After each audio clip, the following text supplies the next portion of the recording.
Okay, so today we are going to be going over expansion to the west, basically.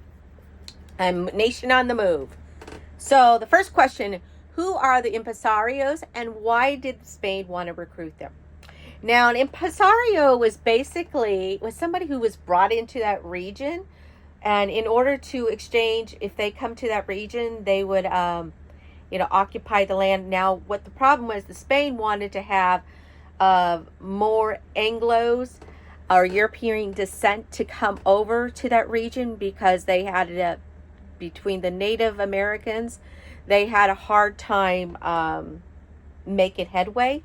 So they were looking for someone basically on common ground. It was to basically increase non-native population in Texas, and it also provided a buffer zone between the tribes and the rest of Mexico. Explain two of the cultural problems with America settlers in Spanish and Mexican Texas faced. The biggest one was religion. Many of the Spanish, they were practicing Catholicism. Now the Anglo-Americans, they were predominantly Protestants. So they made a law that the Protestants could not worship openly with their faith. That was a big one. The other one had to do with their law and the alcalde system. They did not like the legal system in Mexico. Instead of receiving legal rights and representation, such as from a democracy, a jury, a trial, defendants, they were faced under one person. And he could have been the mayor, he could have been the judge, and he could be in the law enforcement. So basically, that person had no right. Third question, who was Hayden Edwards, and ultimately what happened to his movement? He was an impresario, but he was a very unethical impresario. He liked to evict people before he even got title of the land. It was pretty corrupt. Because of this unethics, Stephen Austin worked together with the Mexican army to stop his bullying. Now, what were the events that led to the siege of the Alamo? Now, because there were a lot of Anglo-Americans moving to Texas, Mexico did not like that. President Santa Anna did not like it at all. And so, in order to try to compromise with the Anglo-Americans, because the population was increasing, they wanted to basically, let them worship the way they want to worship. Let them have the laws, like the American laws, and how they're governed. They did not like the accolade law. Also, they wanted Texas to be a free country. Now, Santa Anna, he was actually okay with everything except for allowing Texas to be a free nation at first. And then he changed his mind. And he had 4,000 troops. He pretty much brought those 4,000 troops in and pretty much slaughtered Anglo-Americans, including Davy Crockett and Bowie, and captured many women. Now, in retaliation, the Anglo-Americans say, hey, wait a minute, remember the Alamo. And so what did they do? They went and captured President Santa Anna. And until he decided to sign a treaty. Now, that's going to lead us to the next question. Why did Mexican Congress refuse to acknowledge and abide by Santa Anna's treaty?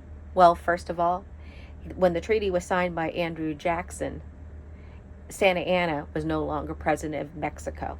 So therefore, the Mexican Congress refused to acknowledge this happened. In the end, they felt that Texas was part of Mexico. Now we're on section 11.5. What was the purpose of Wilmot Proviso? It was a bill that would prohibit slavery in any new territory. And what was part of the Liberty Party and why was it formed? It was a single issued party. The main purpose was to eliminate slavery, and they believed it was evil. That was their main goal. And so number 3, how did anti-slavery advocates differ from abolitionists? The anti-slavery, they believed basically that slavery should not expand westward. They believed that the western lands should have been only open to white men only, basically small farmers and workers, and they, with the promise that they could have economic advancement. Where the abolitionists, they were anti-slavery all the way around, no matter who they were, no matter what religion, no matter what race or nationality. Now, who were the barn burners and how did they get their name? They were followers of Martin Van Buren's anti-slavery supporters. They were linked with farmers who actually had to burn their farms because they had a rat infestation. So, what is the popularity? What's the principle of the popularity sovereignty?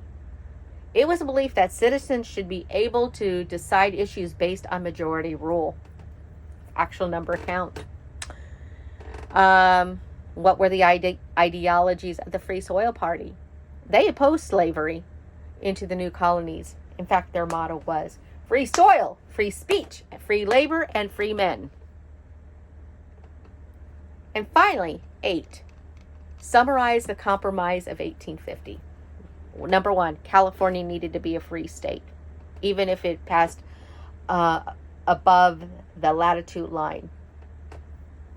They believed that popular sovereignty, popular vote, should be determined whether slavery would be legal in New Mexico and Utah. Now, they also banned slave trade in D.C., Washington, D.C. However, owning slavery was allowed there. The fugitive law. Basically, if you had a slave that escaped and you enabled them, or you refused to help the government getting the slave back to their place, that person could be actually fined or put in prison for it. And finally, the border of Texas and New Mexico was established. Now, the Compromise of 1850 initially worked at first, but we still have the brewing issues of slavery. And this still caused tension between the North and the South. Have a good one.